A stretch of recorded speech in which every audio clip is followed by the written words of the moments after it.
Alright, I've chosen to make a quick video of how I've done my new tank. This was a donation tank, free tank for me. Most of the parts for free. Of course, all the labor and everything is never free. So this is my second tank. There's a small tank over there right now that houses just 3 silver dollars. And I've decided that I want to do a large school tank of silver dollars. So they'll move over to this tank. There's an RO system on the other side of this wall. This is a new house for us, and I was able to plumb a 1/4 inch pressure line and a 3/8 drain line through the wall and into the bathroom in here, where I'm able to locate a RO system.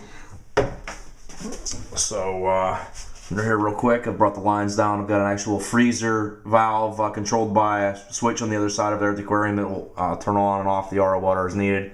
So this is just going to be a freshwater tank. So there's only an RO, no deionizing. We're not going RO DI. So this is Spectra Pure's product, like it, TDS meter, dual TDS meter, standard carbon block 0.5, or 0.05 and a 0.05 prefilter. I said we'll be able to turn that on and off from the aquarium side over here. I've chosen to go with a 3-hole through the tank system. I've actually drilled a 4th hole for a backup return recirc loop I'll talk about in a minute, and a bean animal system. So there's a coast-to-coast flow on it all the way across that I made and glued in out of black acrylic. You can find it online. The cabinet was whitewash oak. I stained it to match what we have here in the house. It's a 90 gallon, supposed to be a 90 gallon. The math says it's a 100. It's 30 tall, 48 wide, 18 deep. I think a normal 90 is only 27 tall, so I'm calling this a 100 gallon, but I'm not positive that's what it is.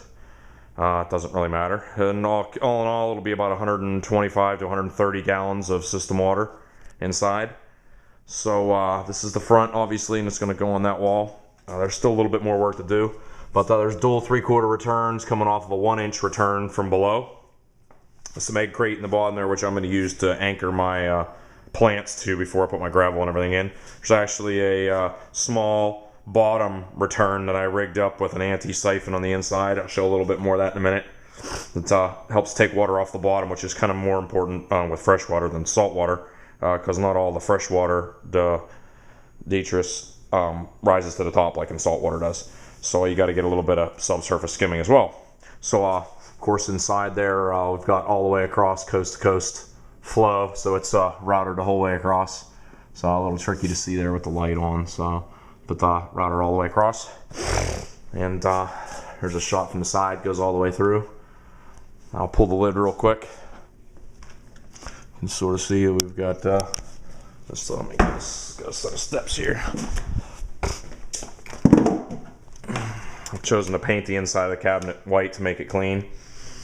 So if you want to get a little closer look at what's back inside the back here, we've got a set of switches. That's going to be what gives me, I actually have a feeding mode and my RO control from inside in here. There's the anti-siphon on the bottom surface, subsurface return. There's my high overflow.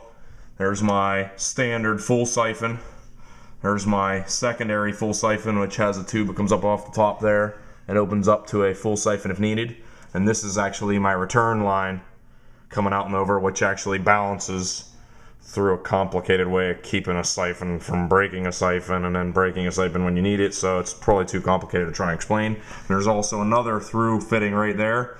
That's actually my feed mode. I can dump all my water into my behind my display and keep the whole system running like it should be while I'm feeding, and then just easily switch it right back to the other way. Coming around the back, we'll see I've just got a dust flap back here, keep some of the moisture and stuff in. And again, we're looking at, I'll point them out as I go across. Here's our subsurface return right here. Get bottom drain, it brings water up and over. There's a siphon break in there when the water drops below the water level. Here's my high water overflow. This is right off Bean Animal. You can just look it up on the internet. That comes down through. Here's my full siphon all the time.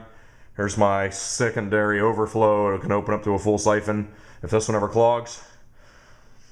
Here's our return, main return. It goes up and splits into the 2 diverted flows. And here's my, after my feeding mode, it just jumps straight into the back of our overflow box. There's actually a little diverter added in here to hold some of that overflow water inside here when we get shut down under a power off circumstance, and keep as much water into the top and out of my sump as possible to try and limit my sump flux. So I've built my box down here with my own electrical. So I've plumbed an outlet line over to the wall, which is a GFI, and there's my 3/8 drain line and my 1/4-inch supply line. Right now it's just capped so no water gets on the floor, and there's my leads that lead over to turn on our open and close pneumatic valve or actuator, electric actuator that's just like out of a freezer or a refrigerator. So coming back over here, we're looking at the neat thing that this tank has is I've got a power Jandy valve, which you usually find on swimming pools. That's actuated from the switch above.